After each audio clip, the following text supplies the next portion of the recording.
നമസ്കാരം. ഹമാസ് എന്ന ഇസ്ലാമിക ഭീകര സംഘടനയെ കേരളത്തിലെ ഇടത് വലത് നേതാക്കൾ ഒരേപോലെ പോരാളികളായാണ് കണക്കാക്കുന്നത്. എന്നാൽ ഈ പോരാളികൾ കാട്ടിക്കൂട്ടുന്ന ചെയ്തികളുടെ വിവരണങ്ങൾ കേട്ടാൽ മനസാക്ഷി മരവിച്ചു പോകും. ഒക്ടോബർ 7 ഹമാസ് ആക്രമണത്തിന് ദൃക്സാക്ഷിയായ റാസ് കോഹൻ എന്നയാളുടെ അനുഭവങ്ങൾ ഇപ്പോൾ CNN അടക്കമുള്ള മാധ്യമങ്ങൾ റിപ്പോർട്ട് ചെയ്തിട്ടുണ്ട്. ശവഭോഗമടക്കമുള്ള പൈശാചികമായ കാര്യങ്ങളാണ് ഹമാസ് നടത്തിയത് എന്ന് ഇദ്ദേഹം പറയുന്നു. കാമുകിക്കൊപ്പം ഇസ്രയേലിൽ ഒക്ടോബർ 7 നടന്ന സംഗീത പരിപാടിയിൽ റാസ് കോഹനും എത്തിയിരുന്നു. ഇതിനിടയിലാണ് ഹമാസ് ഭീകരരുടെ ആക്രമണം നടന്നത്. ഹമാസ് ഭീകരർ ഒരു സ്ത്രീയെ ബലാത്സംഗം ചെയ്ത് കൊലപ്പെടുത്തിയ സംഭവത്തിന്റെ ദൃക്സാക്ഷിയാണ് താനെന്ന് 24-കാരനായ റാസ് കോഹൻ പറയുന്നു.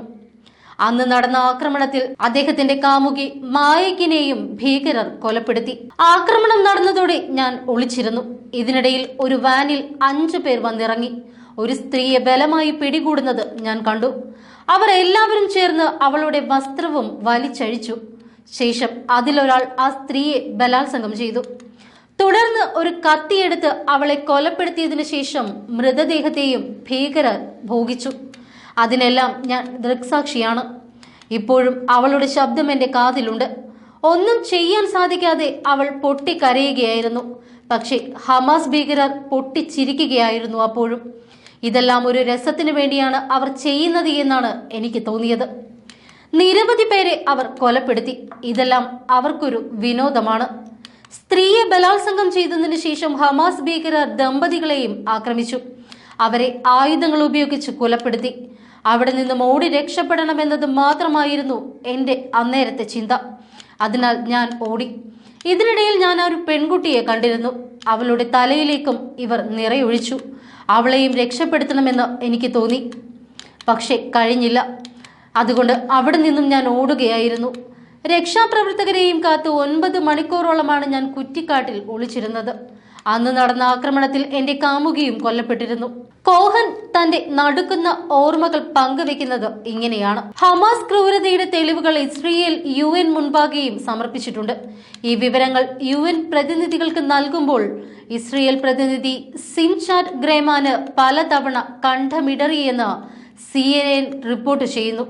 പല മൃതദേഹങ്ങളും ഇത് പുരുഷനാണോ സ്ത്രീയാണോ എന്ന് തിരിച്ചറിയാൻ പോലും കഴിയാത്ത രീതിയിൽ ഹമാസ് വികൃതമാക്കിയെന്ന് അവിടം പരിശോധിച്ച ഉദ്യോഗസ്ഥരിൽ ഒരാളായ ഗ്രേമാൻ പറയുന്നു. തലയുടെ പിൻഭാഗത്ത് വെടിയേറ്റ ഒരു സ്ത്രീ നഗ്നയായി കിടക്കയിൽ കിടക്കുന്നതായി ഗ്രേമാൻ വിവരിച്ചു. അവളുടെ കയ്യിൽ ഒരു ഗ്രാനേഡ് വെച്ചു കൊടുത്തിരുന്നു. ശരീരം ആണിയടിച്ച നിലയിലായിരുന്നു. ഭീകരാക്രമണത്തിന്റെ ലൈംഗികവും ലിംഗാധിഷ്ഠിതവുമായ ആക്രമണത്തെക്കുറിച്ച് ഐക്യരാഷ്ട്രസഭയുടെ സെഷനിൽ സാക്ഷ്യപ്പെടുത്തുകയായിരുന്നു ഗ്രേമാൻ. ഹമാസ് ഭീകരർ ഇരകൾക്കെതിരെ ലൈംഗികാതിക്രമം നടത്തുന്നത് തങ്ങൾ കണ്ടതായി ഭീകരാക്രമണത്തിൽ നിന്ന് രക്ഷപ്പെട്ടവർ അന്വേഷണ ഉദ്യോഗസ്ഥരോട് വ്യക്തമാക്കിയിട്ടുണ്ട്. ആവർത്തിച്ചുള്ള ബലാത്സംഗം മൂലം ഇടുപ്പ് തകർന്ന പെൺകുട്ടികളും ഉണ്ടായിരുന്നു. അവരുടെ കാലുകൾ പിളർത്തിയിരിക്കുകയാണ്. യോനിയിൽ എന്തൊക്കെയോ കുത്തിക്കയറ്റിയിരിക്കുന്നു. നോവ സംഗീതോത്സവത്തിലെ കൂട്ടക്കൊലയിൽ നിന്ന് രക്ഷപ്പെട്ട ഒരാൾ നൽകിയ വിവരം ഇങ്ങനെയാണ്. ആർത്തു വിളിച്ച ശേഷം അവർ പെൺകുട്ടികളെ ബലാത്സംഗം ചെയ്തു. അതിനുശേഷമാണ് അവരെ കത്തിച്ചത്. മറ്റൊരു ദൃക്സാക്ഷി പറയുന്നു. ആക്രമണത്തിൽ കൊല്ലപ്പെട്ട വനിതാ സൈനികരുടെ മൃതദേഹങ്ങൾ സൂക്ഷിച്ചിരുന്ന ഇസ്രയേൽ ഡിഫൻസ് ഫോഴ്സ് റിസർവിസ്റ്റായ ഷാരി മെൻഡസ് താൻ കണ്ട തെളിവുകളും വിവരിച്ചു. പല മൃതദേഹങ്ങളും എത്തിയത് രക്തം പുരണ്ട തുണിക്കഷ്ണങ്ങളിലോ അടിവസ്ത്രങ്ങളിലോ ആയിരുന്നു. സ്ത്രീകളുടെ യോനിയിൽ നിന്ന് രക്തം ഒഴുകുകയായിരുന്നു. ഹമാസിന്റെ ടീം കമാൻഡർ എന്ന് തോന്നിക്കുന്നയാൾ നിരവധി വനിതാ സൈനികരെ യോനിയിലേക്കും മുലകളിലേക്കും വെടിവെച്ചു.